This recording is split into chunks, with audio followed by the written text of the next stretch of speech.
Yeah, when I first started rapping, I was a big fan of Denzel, and now we're friends, which is kind of funny. Um, and yeah, Absol, Top Dog Entertainment. I used to listen to some of that stuff too. I'm a big fan of Outkast. That's like my favorite. It's probably the only rap that I still listen to on a daily basis, to be honest. It's super experimental. That's why it's inspiring to me. I like any kind of music that's experimental or sort of all over the place.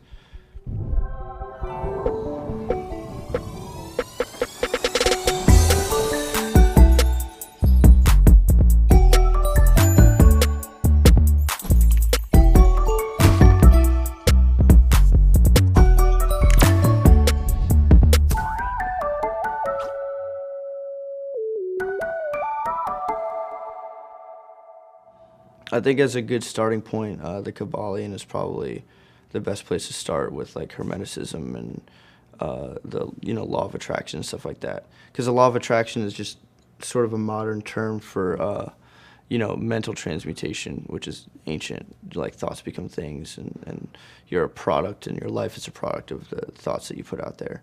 But yeah, the Kybalion's great. The seven Hermetic principles. And then, if you want to get into Crowley, obviously the Book of the Law, the Book of Lies.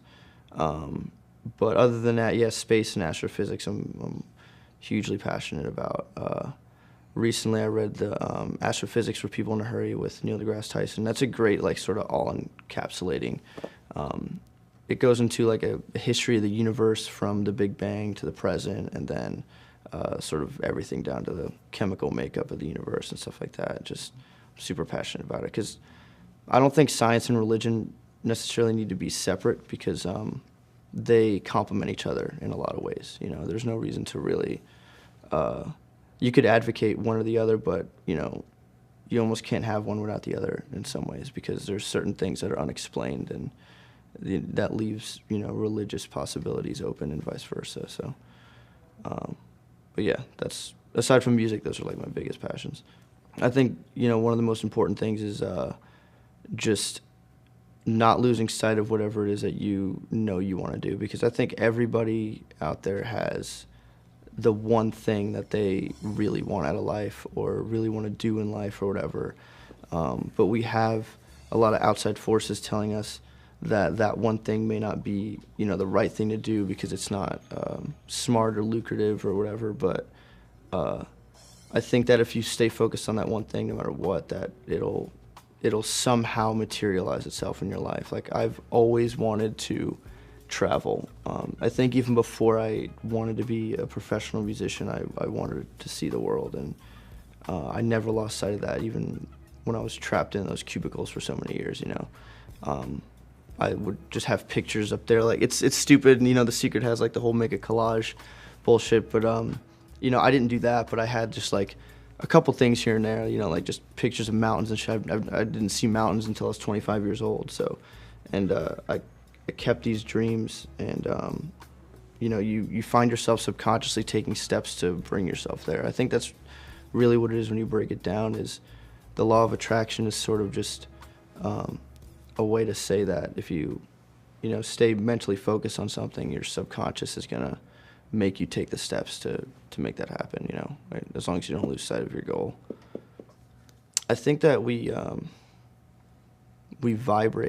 start to vibrate at a much higher level and transcend the physical plane, and we just move on to the spiritual plane.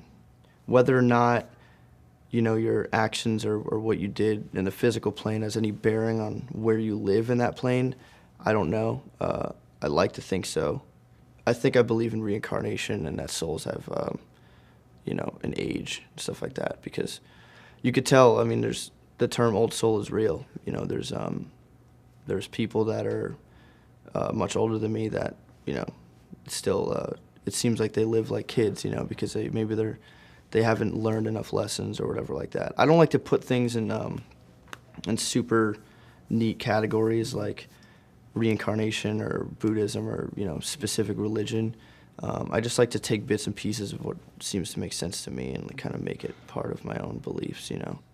I can believe something, but I could meet someone tomorrow that teaches me something and completely switches my belief around. I think it's important to live that way, just super open-minded. Does anime count? Oh, probably Griffith. Yeah, from Berserk, because he's an excellent example of like a protagonist who isn't necessarily the good guy, so to speak, but he, stands for what's positive in the series, I guess. But then he becomes taken over by power, and I think that that's something that can easily happen to somebody who, is making their way up in life and is given power or something like that.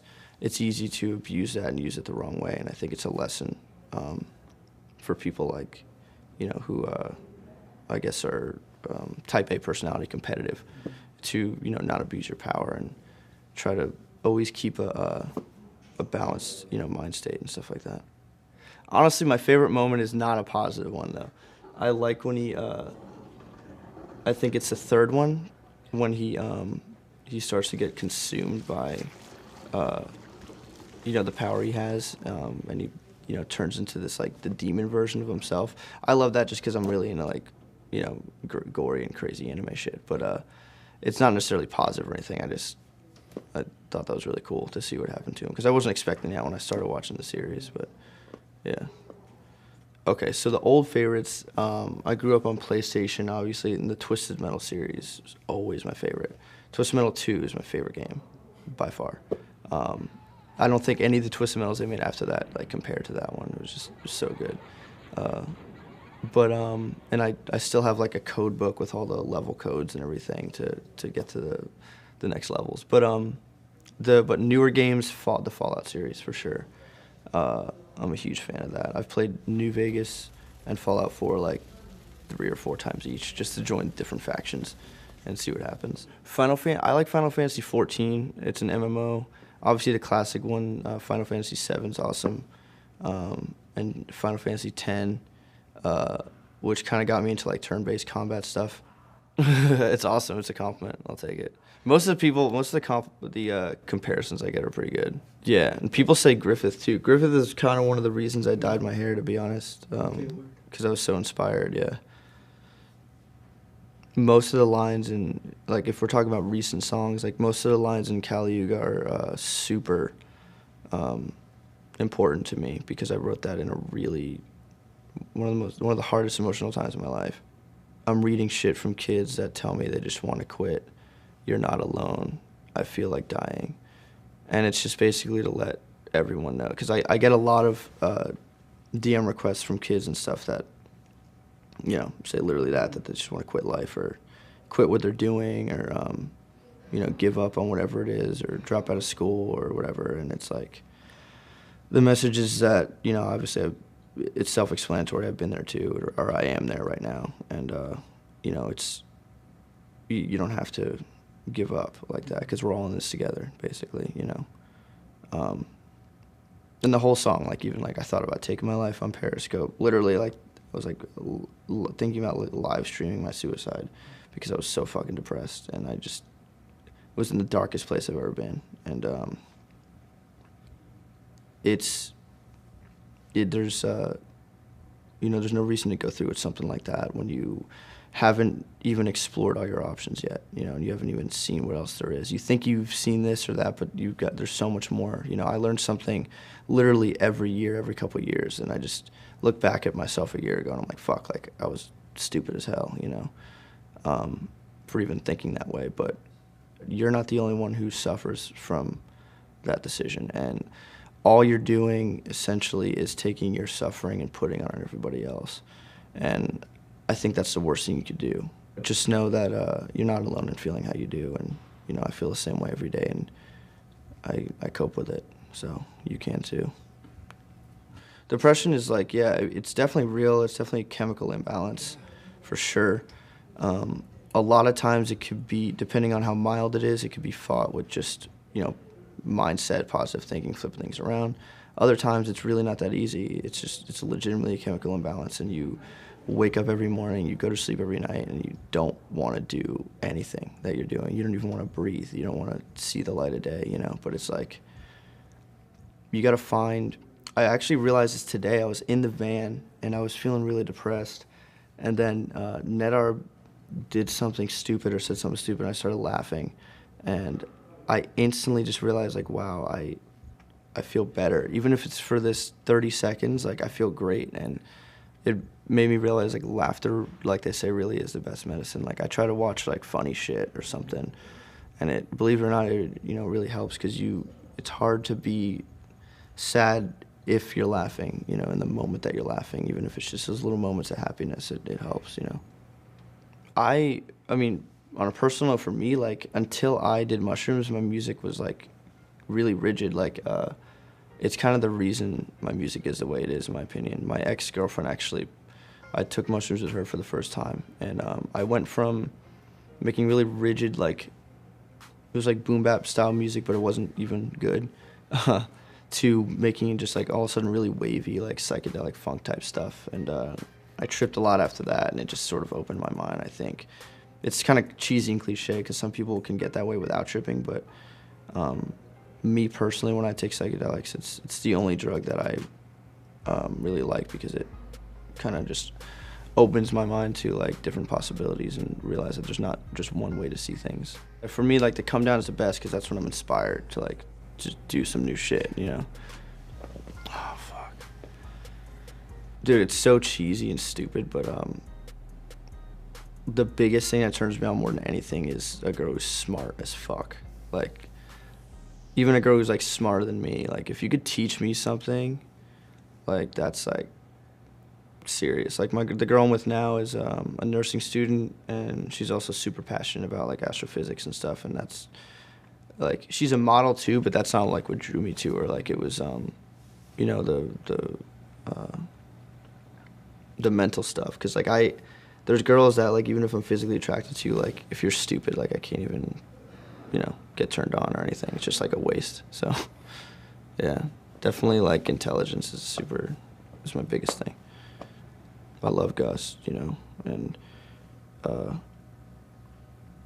there's so many memories. It's ridiculous. Just because I talked about it last night, I remember it off top.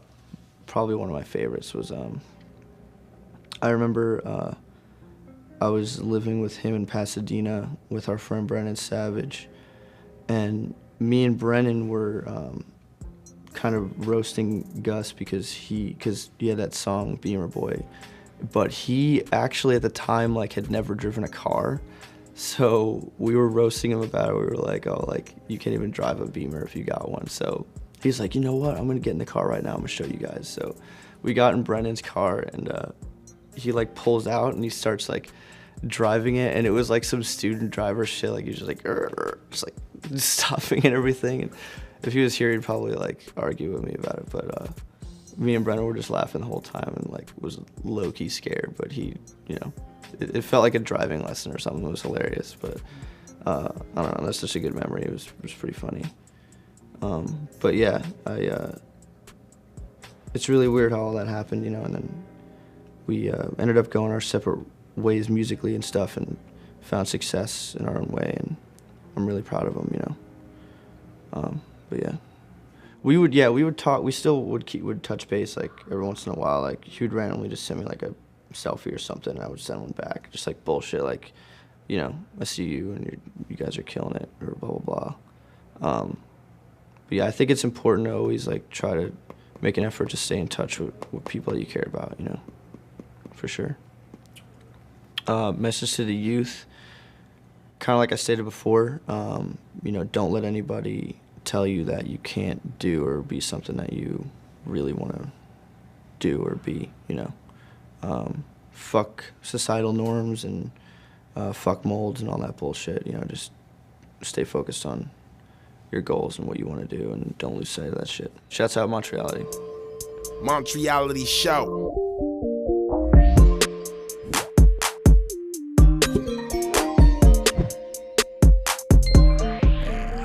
If tomorrow's not here, I write down all of my worst fears. Fear of loss, fear of change, fear of losing appears. Apparently, I will watch the whole world collapse and appear. No tears, my intuition tell me that the end is near. The only thing I should fear is fear itself. Learn that being afraid of God is being afraid of yourself. So go to church, nigga, but I won't go, cause I don't know where the money in the collection plate go. If the church still old, then you know read your Bible at home. I'ma read in my cell. All the stories that I read and show me how to fulfill my homeboys is